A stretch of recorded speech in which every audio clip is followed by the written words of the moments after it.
Olá, meu amigo, minha amiga. Eu nem viria aqui bater um papo com vocês hoje na hora do almoço, porque mais cedo eu já fiz uma live super legal com o deputado Carlos Mink. Falamos dessa história toda envolvendo o Bolso Master, ou Flávio Master, mas aí surgiram novos fatos, né? A gente vem aqui repercutir com vocês. Eu não tinha lido ainda editoriais dos grandes jornalões aqui no Brasil. E ao que tudo indica, eles estão largando a mão dessa criatura e não estão largando de forma despercebida, não. Eles estão sendo muito claros e estão colocando ali na mão desse náufrago uma bigorna, né? um peso muito grande para ver se ele afunda de vez e libera espaço para essa gente colocar alguém que seja do campo da direita, mas seja da direita democrática, da direita que expresse as suas ideias, os seus objetivos econômicos, o seu modo de ver o Estado brasileiro, de ver justiça social ou não, né? Enfim, é isso que está acontecendo no cenário de hoje. Eu vou compartilhar aqui com vocês também pequenos trechos da sabatina que Flávio Bolsonaro foi submetido ontem e foi massacrado, né? Foi um negócio assim, gente, constrangedor. Até para pessoas como eu e você, que estamos antenados aqui com as coisas que estão acontecendo no Brasil e que tem uma percepção, às vezes a gente acha, puxa vida, será que eu estou tendo a percepção equivocada? Será que é isso mesmo que eu estou vendo? Será que as outras pessoas estão enxergando isso? Olha, eu posso garantir a vocês que depois desses editoriais aí, as pessoas que estão nesse extrato de centro-direita aqui no Brasil vão ficar muito envergonhados de falar o nome de Flávio Bolsonaro, porque isso aí gera assim, uma estupidez gigantesca, ou um mau caratismo, né?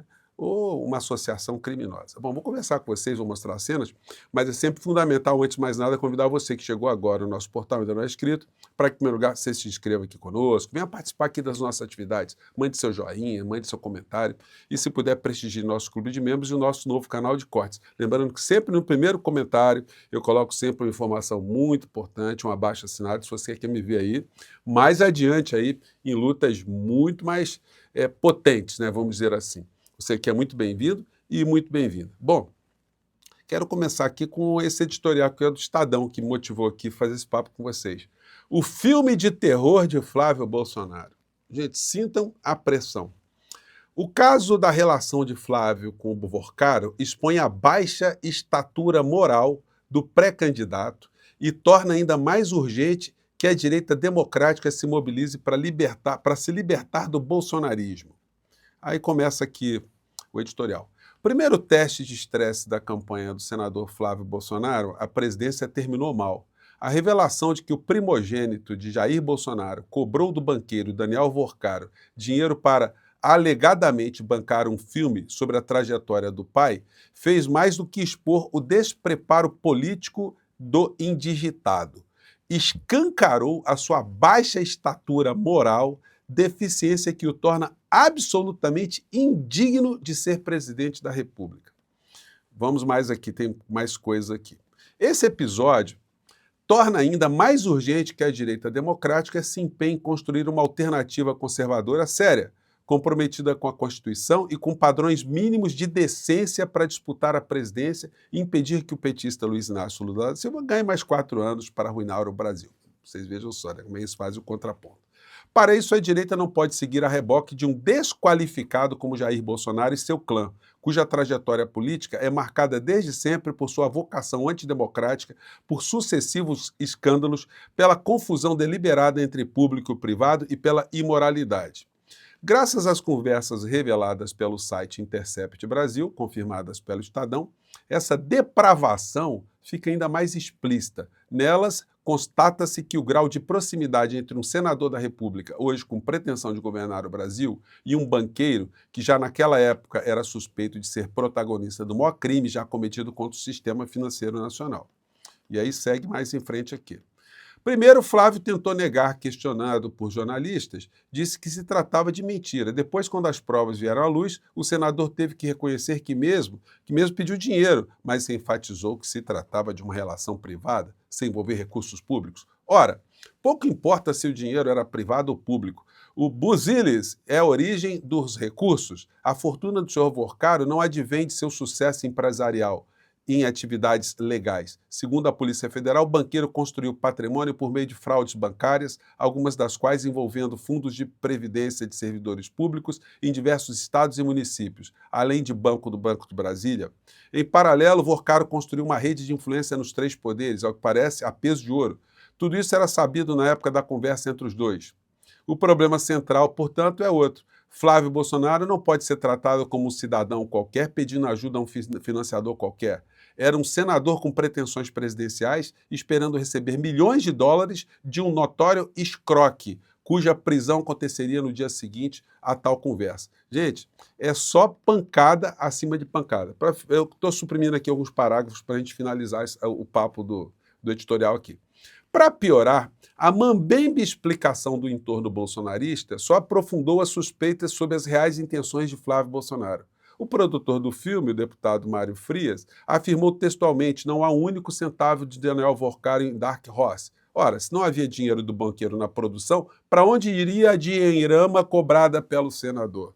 Não cabe a esse jornal antecipar julgamentos, mas tampouco se pode condenar quem acredite que a relação entre Flávio Bolsonaro e Daniel Vorcaro envolva suspeitas de lavagem de dinheiro, formação de caixa 2 ou enriquecimento ilícito. Um pré-candidato à presidência envolvido em transações desse jaez tem o dever de dar explicações convincentes ao país, o que Flávio Bolsonaro ainda não fez. Por ora, preferiu mentir, atacar a imprensa e zombar da inteligência alheia. Então, gente, foi só pancada uma atrás da outra nesse editorial. O Globo também fez editorial nessa direção, né? E hoje no jornal eles colocaram aqui, né, na página principal, um pupurri aqui dessas canalices do Flávio. Vou ver se o áudio aqui dá pra pegar, a imagem está pequenininha, mas vamos lá. É que a gente está fazendo reportagem. Pelo amor de Deus. A delação de Daniel Vorcaro pode atingir a direita ou não? Não pode atingir a direita porque você não pode continuar com essa narrativa falsa que o Lula tem criado de querer nos vincular a isso. A gente defende a CPI do Banco Master, a gente já assinou impeachment de ministro. Então essa contra o Banco Master está longe de chegar perto da direita e a gente defende isso. Assina o CPI, assina o impeachment de... Tudo mentira, né? Primeiro, olha só, nessa semana apareceu o Ciro Nogueira, o cabeça do Centrão, que ele estava querendo colocar na chapa dele, enfim, envolvido lá recebendo mesada do Banco Master, né? Os juristas bolsonaristas estão com sérios problemas. Mas eles dizem o seguinte, o Jeguinho Lustroso do Paraná, mas houve crime? Cometeu algum crime? Ou foram só conversas impróprias? Então eles estão indo por aí. Só que é o seguinte, né, meu amigo, minha amiga? Ninguém que tem sã consciência, que seja desvinculado aí da vida política brasileira, vai acreditar nesses criminosos todos. Estou esperando o Sr. Silas Malafaia vir com as suas explicações também, porque ele ungiu aqui uma série de criminosos, né? Está aqui o senhor Cláudio Castro, que hoje está sendo foco de uma operação da Polícia Federal, o senhor Sóstenes Cavalcante, com aquela dinheirama no apartamento dele, e o Flávio Rachadinha, sem falar do outro aqui, o Crivella, que já foi preso também. Enfim, é inegável, né? É como age a Orcrim. Eles gostam muito de dinheiro. O discurso de Deus, pátria e família, para enganar eleitor, né? Para enganar pessoas incautas e colocando medo nas pessoas. Está aqui, o senhor Tarcísio também não falou nada, mas o Moro falou.